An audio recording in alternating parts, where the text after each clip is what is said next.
Olá, minha querida Goiânia, olá, meu querido estado de Goiás. Está começando mais o Nossa Gente aqui na Fonte TV. E hoje nós vamos conversar sobre drogas e a juventude. Os jovens e as drogas, o que todo mundo, em especial os pais, precisam saber. Nem violência, nem inflação. Pesquisa revela que o maior medo de muitos brasileiros é que um jovem da família se envolva com drogas. Segundo o levantamento nacional, realizado pela Universidade Federal de São Paulo, cerca de 28 milhões de pessoas do país têm algum familiar viciado em drogas. O que leva tanta gente ao vício, hein? Como identificar se uma pessoa está fazendo uso de substâncias ilícitas? Como a família pode prevenir ou resgatar quem está preso nesse mundo desgraçado, né? Para responder essas e outras perguntas, eu converso com o psicólogo Alfredo Rocha e com a coordenadora estadual do Programa Educacional de Resistência à Droga e Violência da Polícia Militar, capitã Cláudia Lira. Volto em um minuto com eles. Olha, os motivos que podem levar os jovens para as drogas são muitos, mas a família tem um papel fundamental neste tipo de situação. Os pais devem ficar atentos ao comportamento dos filhos e procurarem ajuda especializada caso seja necessário. Põe na tela. A busca por novas sensações e a falta de estrutura familiar foram as principais condições que levaram esses jovens à dependência química e, consequentemente, a viverem na rua usando drogas diariamente. Mesmo nessa situação, eles acreditam que podem ter uma vida mais justa se tiverem uma chance da sociedade. A sociedade tinha que ajudar nós no serviço, uma casa, um barraco, ajudar nós sair dessa, né? Tem muita gente que discrimina porque mora na rua, aí fala, tô procurando serviço, aí fala, não, mas cadê o endereço fixo? Não tô com endereço no momento não, tal, tô em situação, né, de rua. Pessoal, não, então não tem como não. De acordo com este psicoterapeuta que atende crianças com dependência química em álcool, caso os pais descubram que os filhos estão usando drogas, devem procurar ajuda profissional e ter cuidado para conduzir a situação. A família, não adianta a família chegar para um adolescente e reprimi-lo. Não, a família tem que chegar para o adolescente e acolher. E respeitar aquele adolescente e mostrar para aquele adolescente que aquela atitude não vai levar a nada. O movimento Jovens Livres completa 46 anos no trabalho de recuperação de jovens dependentes. Por ele já passaram 24 mil pessoas. A dedicação, o amor e a presença de Deus fazem parte do trabalho, que atinge sucesso entre 60% e 70% dos pacientes que estão em tratamento e que pode durar de 11 a 13 meses. É muito importante a participação da família. Né? Nesse contexto, a família também é importante. Né? Esse é o segredo, muito amor, participação. José Justino se recuperou através do movimento Jovens Livres. Ele permaneceu durante 10 meses no programa e hoje é pastor, casado e tem um filho. Mas antes disso, ele conta que iniciou o uso de drogas com 11 anos de idade e já foi morar na rua.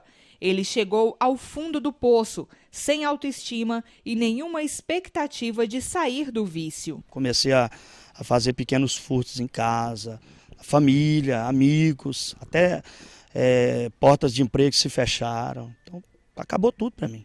A mesma situação vivem hoje milhares de jovens dependentes químicos que estão nas ruas.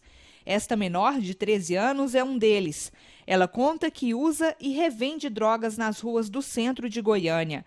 A menor viu os 2 irmãos mais velhos morrerem na rua, vítimas das drogas, e ainda assim segue o mesmo caminho. Eu tive o amor do meu pai, eu só fui criada pela minha mãe. Aí meus irmãos morreram, aí eu peguei e revoltei, vim vender droga na rua também, porque Não, dentro de casa não dá certo, não. Eu com meu padrasto, nem com meu pai verdadeiro também dá certo. Aí eu vim pra rua de droga. Segundo os especialistas, a dependência química não é questão de malandragem ou banditismo, mas é doença, consequência de um processo de depressão. Assim sendo, é importante que os pais, ao perceberem um comportamento diferente no filho e desconfiando que possa estar se envolvendo com bebidas ou drogas, que procurem orientação e mantenham um diálogo de respeito e acolhimento. O pai fala, a mãe fala, o filho fala, um escuta o outro, né? Sem a questão de julgar, de criticar. Nesse momento, estará aberto para conversar e entender, para poder aí sim ajudar um ao outro. Bom, para tratar desse assunto, eu estou recebendo aqui o Dr. Alfredo Rocha, ele que é psicólogo e coordenador do Grupo de Trabalho Álcool e Drogas do Conselho Regional de Psicologia, e a capitã Cláudia Lira, coordenadora estadual do Programa Educacional de Resistência a Drogas e Violência da PM, da Polícia Militar. O doutor Alfredo está voltando ao nosso programa, né? Doutor Alfredo, eu vou começar com o senhor, porque tem uma coisa que pega, que a gente fica assim, refletindo, né? Por que com tanta informação, parece que aumentou muito, parece não, aumentou muito, né? Advento da internet, a própria televisão, programas como esse, enfim. Mesmo sabendo que o malefício que é ser viciado numa droga ilícita, por que tem tanto jovem que ainda insiste em entrar nesse mundo?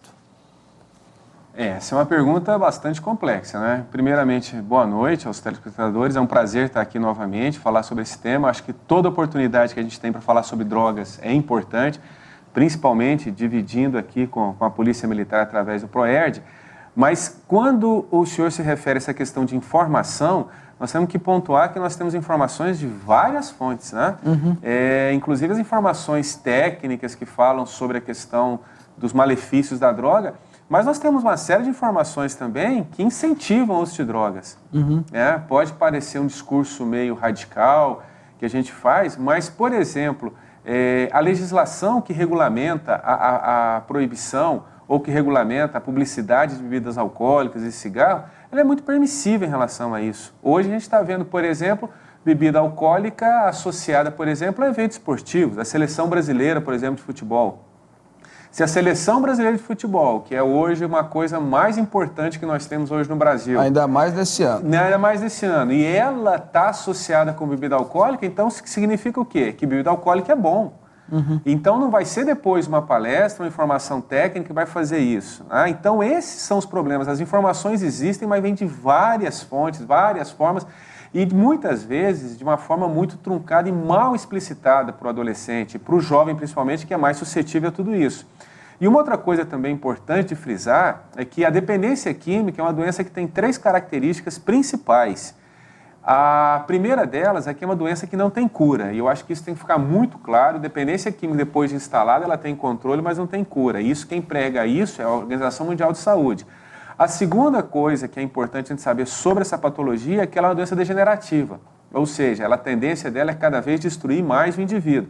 E a terceira coisa que é importante para responder essa pergunta que o senhor fez é que ela é uma doença insidiosa. Ninguém fica dependente químico no primeiro cigarro de maconha que se fuma, ninguém fica dependente químico no primeiro gole de cerveja.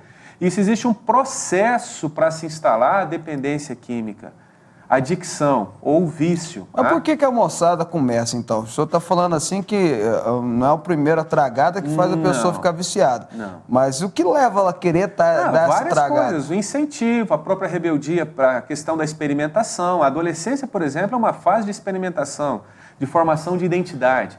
Então, essa questão da participação no grupo, ser aceito por um grupo social de adolescente, principalmente nas famílias mais estruturadas. A curiosidade ainda. A curiosidade, o exemplo familiar, a droga dentro de casa, ou seja, o pai chega em casa às 6 horas da tarde, antes de chegar em casa, passa no bar e toma uma, já chega alcoolizado. Final de semana, os churrascos são regradas cervejas. O filho, como a gente vê aqui em Goiânia, que é um absurdo, e isso aí os pais e até o próprio Conselho Tutelar tinha que ser mais alertado em relação a isso, bares em Goiânia com crianças e usando bebida alcoólica, porque o pai tem a capacidade de molhar no bico e colocar na boca da criança, aquela espuminha da cerveja. Então, esses modelos, esses exemplos são fundamentais. E outra coisa, nós estamos falando agora de álcool, mas nós não estamos falando só do álcool. Por exemplo, o uso da medicação também, principalmente a medicação psicotrópica, psiquiátrica, que é utilizada sem a receita médica. A criança vê esse uso indiscriminado de medicação em casa. Hoje tudo é remédio, né, doutor? Tudo é remédio e tal. Então essas questões todas vão criando um ambiente muito favorável. Principalmente, a droga fica fazendo parte tão natural da vida da pessoa que ele acaba não querendo questionar mais se aquilo é bom ou ruim. Ele só vai perceber que aquilo é ruim quando instala o vício. Aí quando começam os prejuízos. E depois da doença, dependência química instalada, aí entra naquela questão, uma doença sem cura, uma doença insidiosa e uma doença degenerativa. Aí o tratamento é muito mais complicado. Essa pergunta, para responder, ela é multifatorial. Nós estamos falando da questão cultural, nós estamos falando de uma falta de educação, nós estamos falando de uma permissividade que a sociedade vive hoje, nós estamos falando do despreparo do nosso jovem, nós estamos falando de uma falta de perspectiva de futuro, nós estamos falando da facilidade do uso de drogas. Pelo que me consta, é proibido vender bebida alcoólica para menor de 18 anos. Mas qual é o comerciante que tem essa preocupação? Então, a permissividade. Hoje, o Proerd pode falar isso com mais propriedade, mas do lado de toda a escola tem um bar. Você vai aqui da Católica, por exemplo, o escritório, o anexo, né? O bloco C da Católica, são os bares, né? Não só da Católica, né? as faculdades todas. Todas as faculdades, né? Então, quer dizer, é como se fosse associado, né? Então, essa permissividade, essa facilidade do acesso às drogas, as próprias drogas ilícitas, maconha, cocaína, crack, a facilidade de acesso também incentiva muito isso. Então, a proximidade do jovem com a droga é um fator também. Somado a isso, a questão familiar, de estrutura, a questão da falta de perspectiva, a questão de lazer. Somado a isso, você tem aí uma possibilidade do jovem escolher as drogas.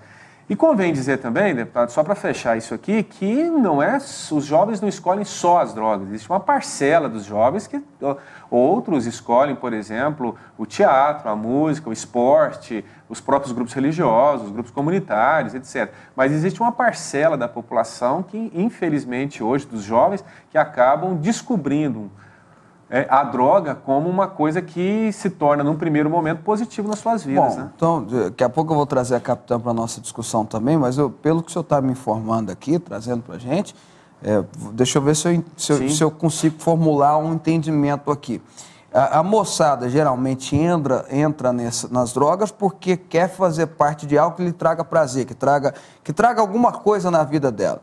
Então, se nós oferecermos para ela, e aí entra sociedade, governo, todo mundo, família, oferecermos para ela condições de ela ter esse, entre aspas, prazer ou a alegria, etc., busca da alegria em outras formas, como o senhor acabou de dizer, teatro, esporte, etc. e tal, muito provavelmente eles não vão entrar no mundo de drogas.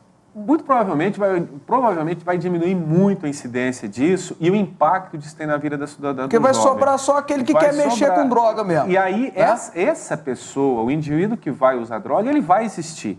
Mas o problema hoje na sociedade é que nós estamos disso de uma forma assintosa com a sociedade, de uma forma agressiva, inclusive em todas as esferas, tanto familiar, como comunitária, como social. E os impactos, nós estamos vendo isso aí. Isso aí vai refletir lá mais na frente na questão mesmo da força de trabalho, produtividade de um país. Então, o caminho para... Se já não está, Se já não está. E o caminho para a gente começar a entender isso é exatamente oferecer soluções, oferecer alternativas para esse jovem, um outro caminho, que é em busca do prazer. Porque aí é uma outra coisa também que nós, trabalhando com dependência química, nós apanhamos muito. A gente chegava muito nas escolas, fazia as palestras e falava, a droga é ruim, a droga é ruim, a droga é ruim. Mas, perfeito. O indivíduo usava a droga e é uma maravilha, porque a droga, ela é da sensação dela. O efeito dela... Só que o preço que ela cobra ninguém consegue pagar, que é a dependência química. É a compulsão e etc. Então, hoje, você não tem mais que trabalhar com essa questão do terrorismo, você tem que trabalhar com a questão da conscientização, da informação. E uma coisa que o Proerd vai falar, porque eles trabalham muito bem com isso, a questão das suas próprias escolhas e assumir suas decisões. Então, esse é um caminho, a responsabilização do jovem. Ele tem que ser trazido para esse discurso, para essa conversa, e não apenas ser informado, você deve e não deve fazer isso. A decisão, no final das contas, vai ser dele, mas quanto mais informação ele tiver, mais a maior probabilidade que ele vai ter de tomar a decisão correta. E os dados são tão assustadores que o último censo que teve, o censo de 2010, escolar, ele trouxe, deputado e capitã também falando, que 30% dos jovens da faixa etária entre 14 e 17 anos, estão fora da escola, ou porque não se matricularam ou porque tiveram evasão escolar. Ou seja, 30%. É muita coisa. É muita coisa, porque daqui a pouco, com mais um ano, 18 anos, esse indivíduo está na idade civil e a partir daí ele vai precisar, e nós estamos vivendo uma sociedade consumista, altamente consumista, ele vai precisar consumir e ele não vai conseguir inserir no mercado de trabalho, porque sem educação hoje a gente não insere no mercado de trabalho, porque o mercado de trabalho hoje exige isso. Tá? E se ele não consegue ou subemprego e não consegue uma boa remuneração, mas precisa consumir, onde é que ele vai conseguir dinheiro?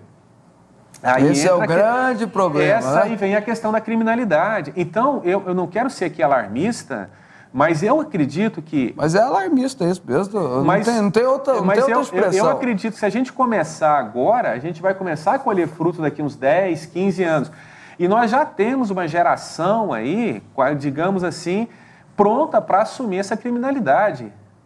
Porque estão fora da escola, estão fora dos valores. Então, o nosso problema é muito maior do que a gente imagina. E as políticas públicas têm que funcionar nisso aí. E as ideias têm que partir, as ações têm que partir fundamentalmente do poder público, municipal, estadual e federal. Mas ações efetivas, baseadas em questões técnicas, como até a gente falou na última...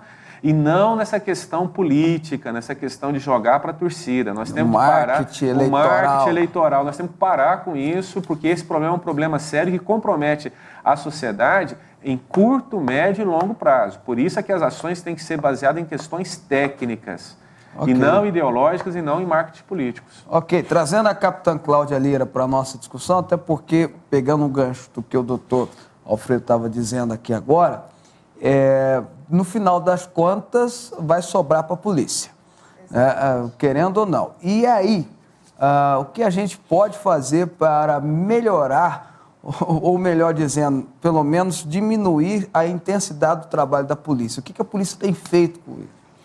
Bem, como o próprio doutor Alfredo mencionou, boa noite a todos os telespectadores, a Polícia Militar, ela já trabalha nessa questão da prevenção, como foi citado, o PROERG, eu estou na coordenação desse programa, que tem exatamente esse foco, né, de trabalhar o indivíduo ainda na sua tenra idade, na sua infância, na sua adolescência, para que esse indivíduo ele seja realmente um ser reflexivo, porque, como o senhor mencionou, o que nós temos? Hoje nós temos muitas informações, né, que incentivam, que orientam, que previnem, mas o que acontece? Hoje, por que o jovem ele entra nessa de usar drogas?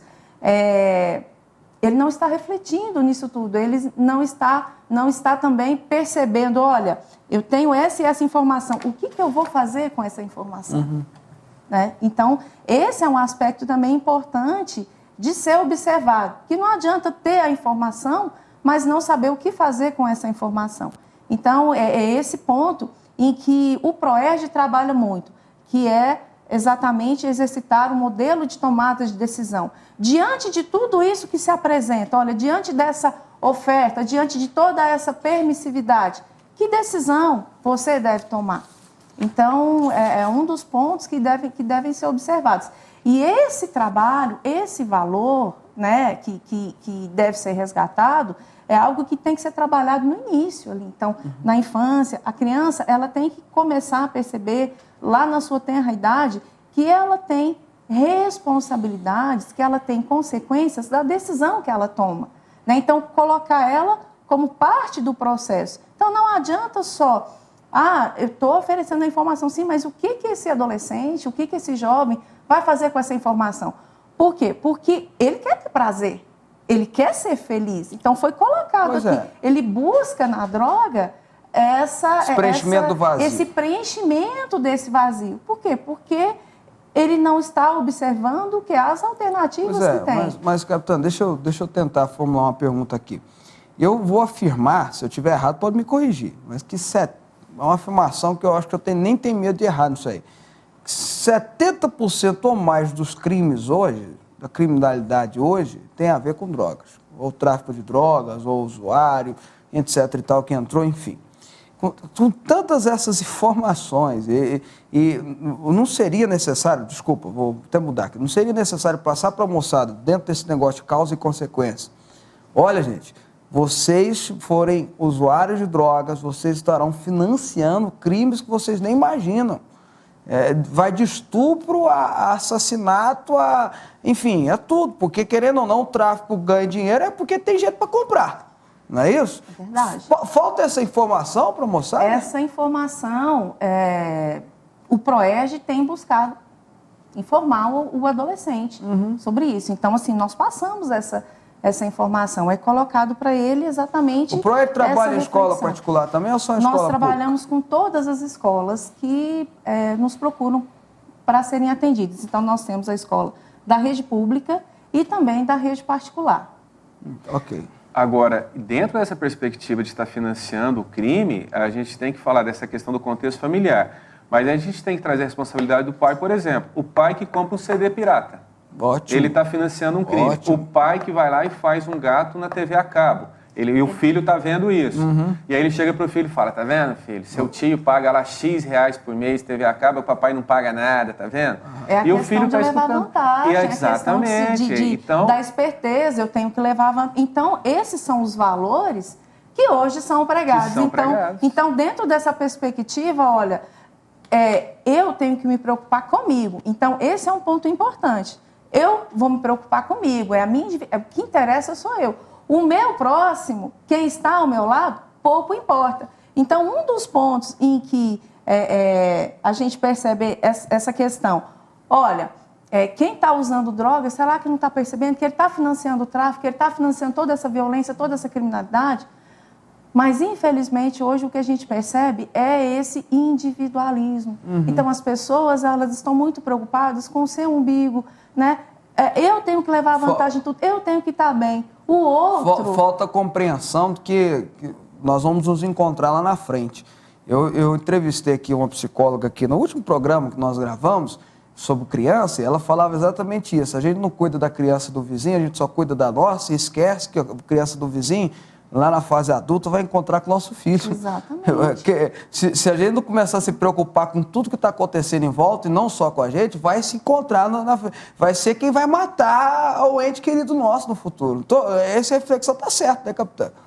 E o ponto em que o doutor falou sobre a questão da permissividade dos pais e a questão do exemplo da chupeta, me remete a um fato interessante, que foi, inclusive, veiculado recentemente, de uma mãe que estava num bar de madrugada com a filha de 5 anos e ela, por engano, por estar embriagada, deu vodka para a criança. Meu Deus. Vodka para a criança beber. E as pessoas que estavam no bar perceberam e chamaram a polícia para atender essa ocorrência. Então, ela estava ali, uma mãe, né, que deveria ter uma outra postura, de cuidar daquela criança, de educar aquela criança. O que ela estava fazendo? Dando bebida alcoólica para aquela criança. A partir daí, o bar, a bebida alcoólica, a falta de padrão, de regularidade, né? Tudo isso faz parte da vida dessa criança. Né? Quer dizer, a partir daí ela aprendeu isso, ela aprendeu uma coisa que ela não precisaria ter aprendido, mas ela aprendeu, ela viveu aquilo. E para ela replicar aquilo, né? Então, essas questões todas das drogas têm essa complexidade, mas ainda, o principal que nós temos ainda é evitar que essas crianças entrem. É evitar isso. E isso, infelizmente, ainda vai começar na família. Mas a família precisa do apoio do Estado. Doutor, mas entra também o exemplo do pai, né? Por exemplo, não adianta nada do pai virar para o filho e dizer que cerveja faz mal, que não deve beber, se ele está bebendo com uma cara boa. Concorda comigo? Ó, meu filho, eu já vi isso demais. O pai está bebendo uma cerveja, entrando na cerveja ou na bebida alcoólica lá, ó, pode beber não, pode beber não. Não adianta. Concorda comigo, Léo? Concordo. Eu conheço um rapaz que eu ajudei, um trabalho de igreja nosso, que eu ajudei, que entrou nas drogas porque a mãe dele, viciada, ofereceu maconha para ele quando ele tinha 12 para 13 anos. E aí, até hoje, ele precisa de ajuda. Até hoje ele precisa de ajuda. Isso ele já deve ter uns 30 anos já hoje. Então. A revista Veja, se me soltou a coisa de 1 ano e meio atrás, eu até tenho esse exemplar em casa que eu fiz questão de guardar, essa questão do uso de drogas em família. E aí ele conta uma história de um pai de 42 anos que fumava maconha com um filho de 17. E falando, que o pai falando, mas é melhor fumar comigo que fumar na rua, etc, etc, etc. Tá, muito bem. Aí você entra para fazer uma análise mais profunda disso. Uma pessoa de 42 anos fazer o uso de maconha é uma coisa. Porque de uma pessoa que tem uma estrutura familiar, profissional, física, mental formada. Um garoto de 17 anos que está exatamente nesse processo de formação, isso é totalmente diferente. Então, é uma inconsequência muito grande dos pais. A gente está vendo hoje essa questão dessa inversão de valores, né? Filho chamando a atenção de pai, filho agredindo pai, etc. Então, nessa perspectiva aí, é que a gente vai entender que o álcool faz parte disso. A gente tem que ter uma coerência da educação. O uso do álcool, o uso consciente, responsável, dentro da que a legislação permite, inclusive o Código Civil e o Código de Trânsito, ele tem que ser educado. Agora, o que nós estamos vendo aí é um uso totalmente desregrado. E as crianças estão investindo isso. E aí a gente vai falar tanto do uso dentro da família, mas a gente também não quero fazer nenhuma situação aqui policiando, mas é uma questão da publicidade hoje. É uma publicidade muito agressiva em relação à questão da bebida alcoólica. E ela realmente, eu não sei se as melhores propagandas que eu já vi são as de bebida alcoólica, são as de cerveja. São as mais premiadas no Brasil. As premiadas. Aquelas propagandas da escola são maravilhosas. E elas realmente... E só gente bonita, feliz, alegre, bacanas. Né? Agora, né, se a vida manda quadrado, desce redondo. E que vida não está mandando quadrado hoje pra gente, né? Então, essa questão toda vai criando uma imagem muito positiva da bebida alcoólica, tá? Que, claro que não é isso, mas é quase como se fosse uma questão subliminar. Você fala 1, 2, 3, 4, 5, 6 vezes. Aquilo acaba entrando no inconsciente do indivíduo e ele vai ver aquilo não como um problema, mas às vezes até como uma solução. E a bebida alcoólica hoje, ela está associada à diversão. Você não tem nenhuma hoje festa, seja de criança de 1 ano, seja de batizado, em que a bebida alcoólica não esteja presente, né? Então isso também é um outro problema. Nas festas de final de ano das empresas, a bebida alcoólica está presente. Toda palestra que a gente faz para trabalho, a gente fala, festa de final de ano de empresa não tem que ter bebida alcoólica, porque a empresa não tem que ser proporcional, propiciar, facilitar o uso de bebida alcoólica. E todo mundo fala, mas se não tiver, ninguém aparece. E todos os lugares têm bebida alcoólica, e o uso abusivo mesmo. Até porque beber, se o cara quer beber muito, é melhor ele beber em casa, né? É uma coisa que a gente tem que ensinar também. É o bebê. Ou ter alguém para dirigir. Não, é sério, é uma coisa que eu falo. A gente trabalhando aí com a realidade, né? Porque o beber muito já, aí é que está o grande ponto. Se o cara quer fazer, desculpa a expressão que eu falo, se ele quer fazer mal pro fígado dele, que faça dentro de casa, longe de filho, mas não pegue um carro, por exemplo, e saia e mate alguém. É isso que eu quero dizer. Sem dúvida, né? Aí um exemplo dentro de casa também é a questão... Aí vai estragar o filho. Ou seja, ele vai chegar na conclusão de que não é bom beber. O abuso não é bom. O abuso não é bom. Capitão, deixa eu só fazer uma pergunta para a senhora aqui, porque a gente vê uma crescente em questão de drogas, sobretudo no crack, que tem sido uma verdadeira desgraça social. Só que se a gente fizer uma reflexão sobre segurança pública, a gente descobre que não tem pé de cocaína, de coca no Brasil, nem no estado de Goiás, pegar o nosso estado, e não tem pé de maconha no estado de Goiás. Pelo menos não se tem notícia de ter achado. E mesmo assim, recentemente a Polícia Militar fez várias apreensões. Se eu não me engano, no começo do ano fez a maior de cocaína lá no sudeste goiano. No sul goiano, desculpa, da história. No sul foi Jataí, exatamente. Da história, né? Da história, enfim. Está entrando por algum lugar, né? Porque se não tem pé de cocaína, está entrando por algum lugar. Na verdade, grande parte da droga que é consumida, em especial a maconha e a cocaína, vamos falar de maconha e cocaína, a gente tem que observar esse fator. Primeiro, a fronteira do nosso país, a fronteira terrestre do nosso país. Totalmente aberta. São 17 mil quilômetros de fronteira. Desses 17 mil quilômetros de fronteira, nós temos 9 mil quilômetros, olha só, 9 mil quilômetros que são fronteiras que não são fronteiras secas, né? Então, é um curso d'água, é um rio, e é difícil hoje, fazer esse trabalho, né? Então, isso eu estou falando de fronteira terrestre, não estou nem falando da fronteira marítima que nós temos. Então, o Brasil é um país de dimensões continentais. Capitão, mas todo mundo sabe de onde vem da Bolívia, vem da Colômbia. A gente sabe disso. E o que acontece? Essa droga, ela vem, né? A maconha, ela é importada do Paraguai. O Paraguai é o grande fornecedor da maconha consumida no Brasil. Bolívia, Colômbia, Peru, a cocaína. E Goiás tem uma posição geográfica... de distribuição. Não, é uma posição geográfica em que Goiás faz divisa exatamente com esses estados que fazem fronteira com esses países. E Goiás está na rota desse tráfico.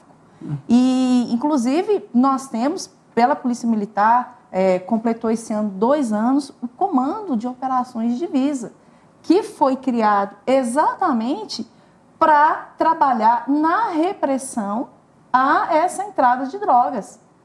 E nós tivemos, ao longo de criação desses 2 anos de comando, nós tivemos várias toneladas de drogas, por isso que está aparecendo aí essa questão da apreensão dessas drogas, e que é difícil, porque o tráfico de drogas, ele se manifesta de várias formas. Então, a gente tem o tráfico de drogas com grandes carregamentos, mas a gente tem aquele tráfico de drogas de formiguinha, né? Então, são as mulas que vão trazendo pequenas porções, né? E isso se torna realmente muito difícil de se fiscalizar. Mas que vem sendo intensificada essa fiscalização. Nós temos aí esse trabalho realizado pelo CODE, que tem apreendido não só maconha e cocaína, mas nós temos aí 70 milhões de cigarros contrabandeados também que foram apreendidos pelo CODE. Então, assim, tem se intensificado esse trabalho na divisa para evitar que essa droga ela chegue na capital, que ela chegue nas cidades e que ela seja distribuída. Mas a posição geográfica do estado de Goiás é uma posição estratégica com relação ao tráfico nacional e internacional de drogas. Capitão, o pessoal já está me informando que o tempo está estourando, mas eu vou fazer uma pergunta que da outra vez eu perguntei para o doutor Alfredo, vou perguntar de novo a ele, né, porque eu acho que é um debate que precisa ser feito, mas como ele colocou bem no começo do programa, sem ideologia, mas uma coisa mais técnica mesmo. A senhora é a favor da legalização da maconha? Se eu sou a favor da legalização da maconha... Ou não, legalização não, vou até usar a expressão, o termo que eles estão usando, né? A descriminalização do uso. Pronto. Descriminalização do uso. Está perguntando para a capitã Cláudia, para a Cláudia... Para as duas. Para as duas. Né? Na verdade, a Cláudia... A senhora acabou de falar que veio do Paraguai, o nosso maior fornecedor de maconha. O Paraguai. Né? Lá a discussão está avançada. E eu sou contra. Eu sou contra. Né? Então, a questão da... atualmente eu sou contra. Eu não... Por quê? Aí nós temos que pensar. É importante a gente observar, porque tem se falado muito nas propriedades do THC, né, doutora Alfredo? Tem se falado muito do uso da maconha para fins medicinais. Olha, tem mas alguns isso é uma casos, coisa, isso é uma coisa, né? Outra coisa é uma pessoa que não precisa usar para tratamento. Por exemplo, tem gente que sofre de câncer dos ossos e precisa do THC para aguentar a dor. Isso é uma coisa. Outra coisa é você falar de descriminalizar o uso recreativo. Recreativo, é totalmente diferente. Contra. Porque, por exemplo, o doutor Alfredo pode falar melhor, existem drogas que são usadas para tratamento de pessoas, até psicóticos, etc. e tal, que essa pessoa tem tratamento, tudo bem, mas se eu for usar, vai trazer um prejuízo muito grande para mim. Recentemente nós tivemos até uma coisa bem interessante que aconteceu em Brasília. Né? Tinha uma garota, se não me engano, de 3 anos, Sim. que ela tem aquela questão das convulsões. Sim, aí o pai está lutando. E eram 80 convulsões por dia, chegava. E tem uma medicação que deu resultado, que a base era THC, né? Que era a maconha, né? Até o nome do remédio tem cannabis, alguma coisa assim e tal. E foi uma luta, né, para conseguir importação. Agora a Anvisa liberou, inclusive está observando para ver os resultados, para ver se pode realmente formalizar. Mas é uma medicação em que tira esse efeito que nós o conhecemos, aquela famosa etc. frase, uma coisa é uma coisa, outra coisa é outra coisa. Né? Agora, o uso, a descriminalização da maconha, de certo modo, ela já existe, né? A caracterização da figura entre o traficante e o usuário, né? Então, o usuário, na verdade, ele deveria ser identificado e tal, encaminhado para a clínica de reabilitação, que é um outro problema sério que nós temos, que nós não temos uma rede de tratamento. Não existe isso no Brasil. Não existe. Né? Em nenhum lugar. Não existe. Então, esse é um outro problema sério que nós temos, que cabe, eu acho que é um outro programa para discutir isso. A lei ela foi muito avançada, mas ela não foi acompanhada de estrutura. É uma certa prática que nós temos no Brasil, né? A legislação fala uma coisa, mas o executivo não consegue. Aliás, no Brasil, tudo no papel é muito bonito. O Estatuto da Criança e Adolescente é maravilhoso, o Código do Trânsito é maravilhoso. Mas no Brasil, só o Código Penal que não é, o resto... Um ponto a observar com relação à Lei 11.343. Ela é uma lei que ela diferenciou, né? Então ela vem substituindo da 6369, que tratava o usuário e o traficante sob o mesmo ponto de vista. Olha, é crime para ambos e a punição é pena restritiva de liberdade. E a 11.343, ela traz um outro aspecto, onde ela diferencia, inclusive ela é mais dura com o traficante, porque a pena do traficante ela é uma pena mais severa do que a legislação anterior, porém, ela... tem uma diferença com relação a quem tem a posse. Então, para quem tem a posse, não quer dizer que deixou de ser crime. Continua sendo crime. O que acontece é que a pena dele não é uma pena privativa de liberdade. A pena é um tratamento. Nenhuma, né? Mas aí é que vem a questão. Qual era o objetivo dessa diferenciação? O objetivo era o quê? É liberar geral, como a sociedade imagina? O objetivo era possibilitar que essa pessoa que chega num grau de dependência... Que é um doente. Que não tem cura e que o tratamento para ela não vai ser o encarceramento, mas que ela precisa de ter... Até porque nas prisões a droga corre solta. Uma condição diferenciada para ser reabilitado, para ser ressocializado e para retornar ao convívio saudável com a sociedade. Então, a intenção era essa. Mas aí é onde eu fiz o comentário. Nós temos uma lei que foi, inclusive, isso foi motivo de discussão internacional. Olha, a lei aprovada no Brasil foi uma lei avançada. Mas eu tenho que dizer aqui, a nossa sociedade, ela não está preparada sob todos os pontos de vista. Ponto de vista social, ponto de vista político, ponto de vista de estrutura estatal, ponto de vista ético, ponto de vista da saúde também. Ela não está preparada para efetivar essa lei. Nós não temos nenhuma estrutura para que ela seja eficaz. Fala muito para mim sobre internação compulsória. Se você é a favor de internação compulsória, pergunto para o deputado, no caso, né? A minha resposta é que eu sou a favor, mas o Brasil não tem condição nenhuma de ter isso. Sou a favor. Eu sou a favor, mas aonde nós vamos internar essa rapaziada? Não existe, né? Então, assim, não tem, vai colocá-los em manicômios, até porque nós não temos no Brasil também estrutura para receber até pessoas assim. Enfim, é uma discussão que... E aí eu volto àquela pergunta. Capitã, só terminar, tem que sair do papel e da discussão e começar a colocar isso em prática. Tem que começar as coisas a acontecerem no Brasil. Pois não. E aí eu volto àquela pergunta. Nós estamos preparados para liberação do uso da maconha para fins recreativos? De jeito nenhum. O uso liberado da maconha THC como medicação, prescrição médica, etc, etc, etc, ainda com algumas restrições, eu acho que é uma coisa que está aí, proposta cientificamente, já está provado que tem alguns efeitos bem positivos, etc. Agora, o uso recreativo, hoje, na estrutura que nós temos, isso aí realmente hoje é um descalabro que a gente pode fazer com a sociedade. Tá? É um problema sério e a gente está vendo aí a marchas da maconha pelo Brasil afora, né? Que se for pegar o pé da letra mesmo, apologia, né, capitã? Mas, em todo caso, vamos deixar isso como liberdade de expressão. Mas é um problema sério, nós não temos uma estrutura policial, de controle, fiscal até acho que nós teríamos, né? Porque cobrar imposto acho que vai ser bem tranquilo em relação a isso. De saúde, né? Porque nós temos que entender que a droga, existem pesquisas que falam isso, ela causa um efeito problemático, a questão pulmonar, a questão do desenvolvimento cerebral, cognitivo, social, a questão da aprendizagem, ela causa todos esses problemas. Não é uma droga inofensiva porque é natural, entre aspas. E uma outra coisa, só para aproveitar esse espaço aqui, quando a gente fala de maconha, a gente está falando da maconha de 1960, dos hippies.